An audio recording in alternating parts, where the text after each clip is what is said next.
These talks in London will build on last month's discussion in Geneva, right? Why a second round of talks, and what's going to be different this time in London? Well, thank you, Diego. We will see what happens next week. But the reality is, between those May discussions in Geneva in the weeks following that, there was a disintegration of confidence. Both sides accused the other, each accused the other of unfair trading practices. The Americans accused China of using rare earths, magnets, as a break and as a negative leverage in the discussions. And the Americans have now partially retaliated with ethane, which is an ingredient in plastic. So you have this tit-for-tat maneuvering in the background as opposed to quiet, serious negotiation. I'm hopeful for London on Monday because there will be on the Chinese side, as was noted, Vice Premier He, and on the American side, the three principal trade negotiators, Commerce, the U.S. Trade Representative, and Treasury. So we will see what happens. But other issues seem to continue to get in the way of a sustained period of forward momentum on trade negotiations. Yeah, this is exactly what I'd like to talk about, because which issues do you think are in the way of gaining momentum and continuing these negotiations?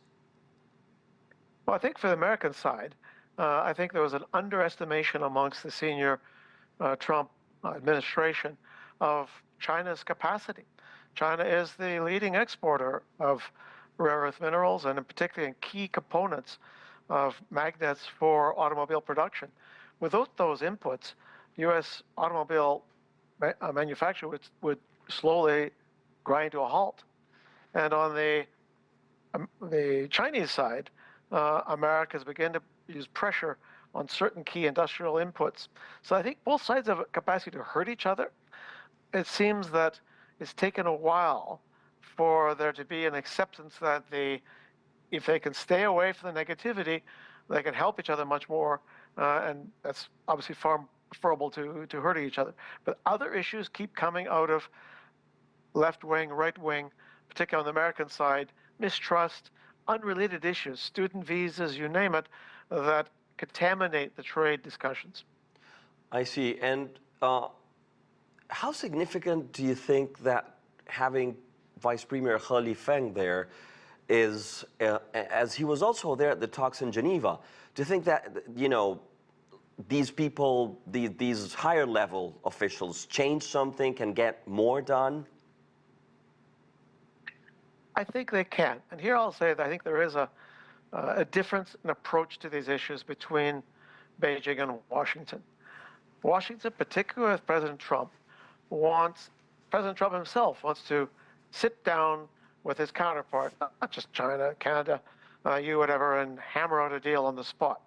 In my opinion, that's not the Chinese way. The Chinese way is to prefer to have a more carefully prepared ground so that the top leaders, when they do finally speak, have a better idea of what they might be agreeing to.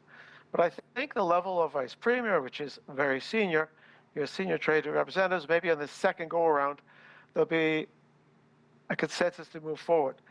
Particularly in the U.S. manufacturing side, there will be consequences very quickly if the U.S. loses access to Chinese rare earth minerals. So there's a pressure on both sides, China with the largest trade surplus, America needing key inputs.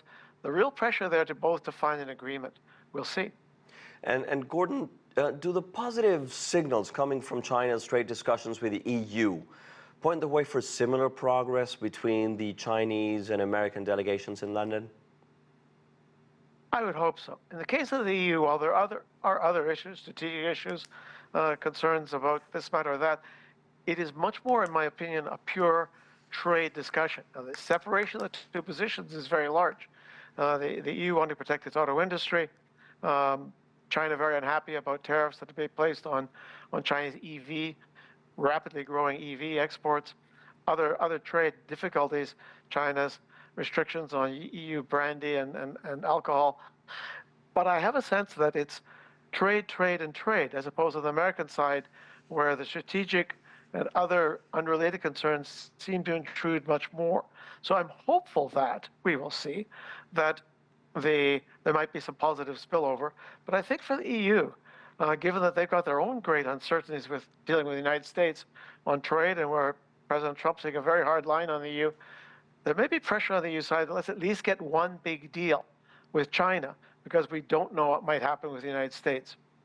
And are there any other specifics that you will be looking to see emerge from next week's discussions? Well, I'm hopeful that there will be some mechanisms put in at a senior level for ongoing discussions. It's fine to bring together these very senior people to break log jams, etc.